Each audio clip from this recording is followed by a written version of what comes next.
आता आपल्या सोबत आहेत विधान परिषदेतील विरोधी पक्षनेते अंबादास दानवे, ज्यांनी सर्वप्रथम निवडणूक आचार संहितेतून दिलासा मिळावा अशी मागणी केली होती.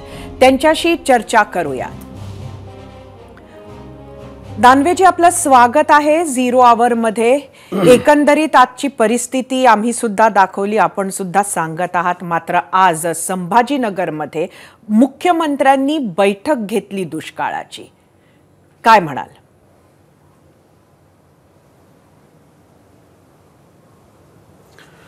एकतर मी 20 तारखेला निवडणूक झाल्या अशा प्रकारची मागणी केलेली होती की निवडणूक आचारसंहिता टंचाईच्या संदर्भात शिथिल झाली पाहिजे. खरं तर आपण जे वेगवेगळ्या माध्यमातून वेगळ्या ठिकाणच्या शेतकऱ्यांच्या व्यथा सांगितल्यावर एक मन व्यथित झालेलं आहे. व्यथित होत असताना सरकारने आज बैठक घेतली, पण मी स्पष्टपणे सांगेल, राजकारण नाही केलं पाहिजे, पण अतिशय वांजोटी बैठक ही झालेली आहे. मूळ प्रश्न फक्त एखाद्या गावात टँकर लावणं म्हणजे पाणी प्रश्न संपत नाही. टँकर तुम्ही किती लावला, पण पाण्याचं स्तोत्र काय, सोर्स काय, हा पण महत्त्वाचा मुद्दा आहे. त्याच्यावर कोणीच चर्चा करत नाही. टँकर लावले, 1000 लावले, 1200 लावले, 1800 लावले, 2000 लावले, पण पाणी आणायचं कुठून? मग पाणी आणायचं कुठून? सरकार जलसंधारणावर वेगवेगळ्या ठिकाणी मागेल त्याला शेततळं, अशा अनेक योजना सरकारच्या. त्याचं झालं काय? मागच्या काळात ह्या सरकारने सुद्धा जलसंधारणाच्या माध्यमातून मोठ्या मोठ्या योजना राबवण्याचे दिवस स्वप्न दाखवले. मराठवाड्यामध्ये तर 44,000 कोटी रुपयाच्या योजना सांगितल्या, प्रत्यक्षात 44 रुपयाच्या सुद्धा योजना झालेल्या नाही. आज पिण्याचा पाण्याचा प्रश्न आहे, जनावरांच्या चाराचा प्रश्न आहे, जनावरांना प्यायचं पाणी याचा इश्यू आहे, दुधाचं. आज लोक आता बैठकीत बऱ्याच जणांनी सांगितलं की आमच्याकडे चांगला चारा आहे, हिरवा चारा आहे, हा चारा आहे, कडबा आहे, पेंड आहे. मग जनावर का बाजारामध्ये विकले जाते? तुम्ही फक्त आता एक गोष्ट सांगितली नगरची की दुधाचा भाव, दूध 10,000 लिटरच्या ऐवजी 7-7,500 झालं, पण नगरमध्ये बाजारात जाऊन बघा जनावर किती विक्रीला आहे. मग जनावर चारा नाही म्हणूनच विक्रीला येत आहेत ना. या विषयाकडे सरकारकडे कोणत्या संवेदना आहे का? तर मला असं वाटत नाही सरकारकडे या विषयाच्या संवेदना आहे. किती पालकमंत्री हजर होते तुम्हीच सांगितलं. आता मी काही बोललो तर त्याच्यात राजकीय होईल, मी त्याच्याविषयी नाही बोलत. ठीक, एखाद्याला असू शकतं व्यक्तिगत, पण सरकार याविषयी संवेदनशील नाही. आज मराठवाडा असो, विदर्भ असो, मी म्हणेल पश्चिम महाराष्ट्र सुद्धा. मी मागच्या काळात निवडणुकीच्या आधी जेजुरी, कोरेगाव, सातारा भागात, पुण्याच्या भागात गेलो, तिथं त्या चारा छावणीची मागणी होती जानेवारीमध्ये. आज तर आता मे महिना आहे, शेवटच्या टप्प्यात आपण आहोत. अतिशय भयावह स्थिती आहे. आता तुम्ही म्हणाल याला काय केलं पाहिजे, तर या गोष्टी काही नवीन नसतात. मी आपल्याला एक मिनिट हा प्रश्न विचारते की आपली जी मागणी होती आचारसंहिता शिथिल करावी, तीच मागणी सरकारनं निवडणूक आयोगाकडे केलेली आहे. त्यामुळे आपण त्या बाबतीत तरी सॅटिस्फाईड आहात का?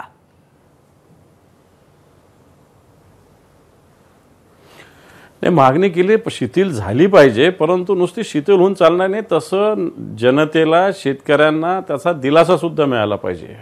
फक्त बोलाचीच कढीन बोलाचाच भात नाही राहिला पाहिजे. काहीतरी त्याच्यात कारवाई झाली पाहिजे.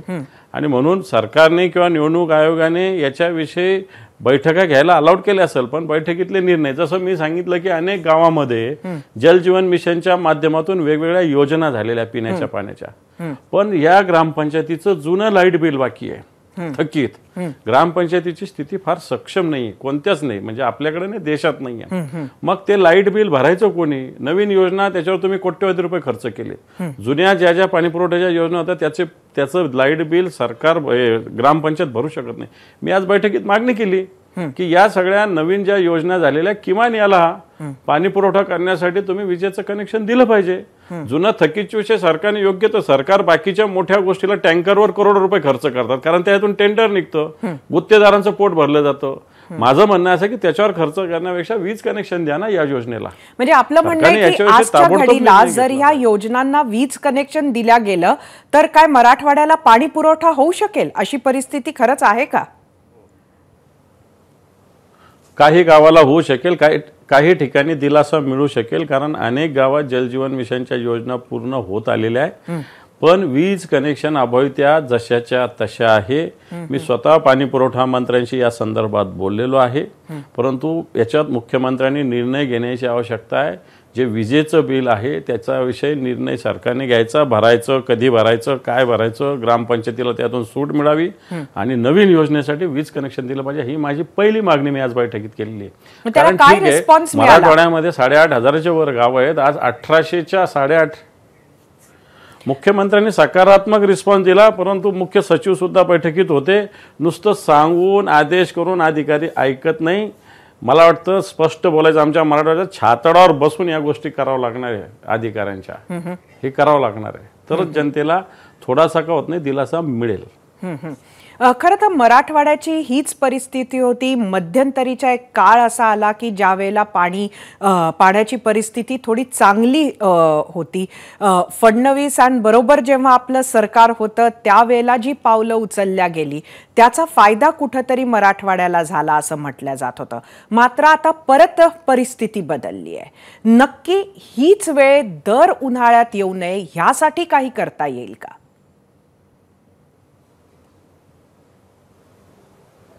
करता येईल ना. हे पहा, तुम्ही ज्या योजना केल्या आहे, आता एक तर तुम्ही वेगवेगळ्या योजना केल्या आहेत. आता जलसंधारण विभागाच्या खूप योजना आहे. शिवाराची योजना आहे, पाण्याच्या संदर्भात थांबवण्यासंदर्भात. वेगवेगळ्या ठिकाणी पाण्याचा एकही थेंब वाया गेला नाही पाहिजे, तर हे पाणी पुरू शकतं. परंतु या योजना गुत्तेदारांना पोचण्यासाठीच सरकार चालवतं, अशा प्रकारची स्थिती आहे. पण जलयुक्त शिवाराची योजना आपलं सरकार आल्यानंतर आपण बंद केला, त्याचा फटका कुठेतरी मराठवाड्याला बसला असं म्हणायचं का? बिलकुल नाही. योजना बंद करण्याचा फटका बसणार नाही. या योजनेतून पाण्याची पातळी काय वाढली होती?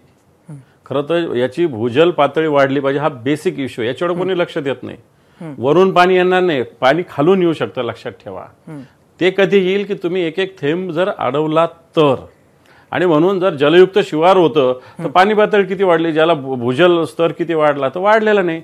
आज 4.5 मीटरच्या वर जलस्तर यावर्षी भूजल स्तर कमी झालेला आहे. मग तुम्ही योजना केल्या, या कुठे केल्या? या योजना, या विभागाला एवढा पैसा दिला, एवढं सगळ्या गोष्टी झाल्या, या कुठे गेल्या, हा माझा प्रश्न आहे. कारण माझं मत असं आहे की इस्रायल सारख्या देशामध्ये छोट्याशा पाण्याच्या सोर्समध्ये सुद्धा सगळ्या गोष्टी होतात. तर आपल्याकडे तर एवढे मोठे सोर्स आहे, तिथल्यापेक्षा तर चांगला पाऊस आहे. ठीक आहे, यावर्षी कमी पाऊस आलेला आहे, परंतु चांगला पाऊस आहे. त्यामुळं मला असं वाटतं याच्यामध्ये सरकार अपयशी ठरलेलं आहे. भूजल पातळी वाढली पाहिजे, त्याच्याकडे लक्ष दिलं पाहिजे.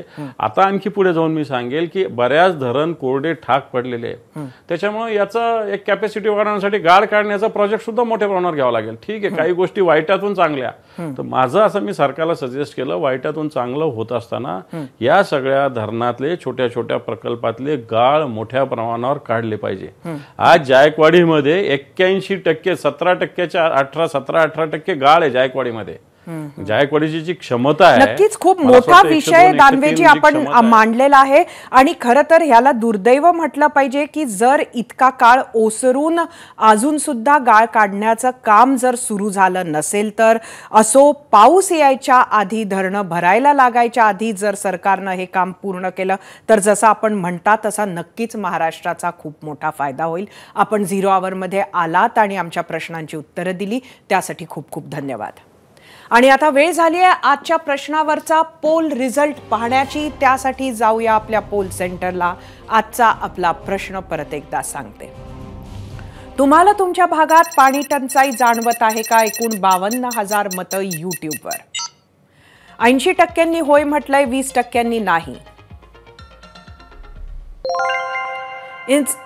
इंस्टाग्रामवर एकूण 4,000 मतं. 72% होय म्हटलंय, 28% नाही. फेसबुकवर एकूण 2,000 मतं.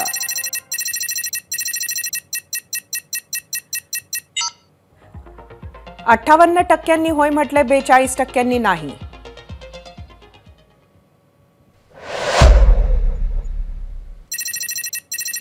एक्सचा कौल काय सांगतोय बघूया. पाणी टंचाई जाणवणारे 67%, तर 33% पाणी टंचाई जाणवत नाहीये. असं एकही वर्ष जात नाही ज्यात महाराष्ट्र आणि दुष्काळाची चर्चा होत नाही. वर्षामागून वर्ष सरतात, पिढ्या बदलतात, राज्य चालवणारी सरकार बदलतात, पण बदलत नाही तो दुष्काळ. आता तुम्ही म्हणाल की दुष्काळ तर नैसर्गिक बाब आहे, त्यावर नियंत्रण कसं आणणार? तर तेही मान्य, पण दुष्काळाचं नियोजन करून त्याच्या झळा तरी कमी करता येतात. मात्र आपल्याकडे तेही होताना दिसत नाही. दरवर्षी दुष्काळी पॅकेजेस जाहीर होतात, योजनाही जाहीर होतात, मात्र पुढच्या वर्षीच्या दुष्काळासाठीचं नियोजन होताना दिसत नाही.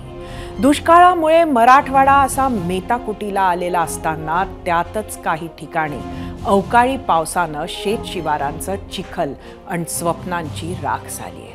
त्यामुळे आचारसंहिता शिथिल करून दुष्काळानं होरपळलेल्या मराठवाड्याच्या वेदनेवर उपाय योजनांची फुंकर मारावी अशी मागणी आता केली जाते. आजच्या आढावा बैठकीत घोषणा झाल्यात, मदतही पोहोचेल, पण पुन्हा तोच प्रश्न, शाश्वत उपाय योजनांचं काय?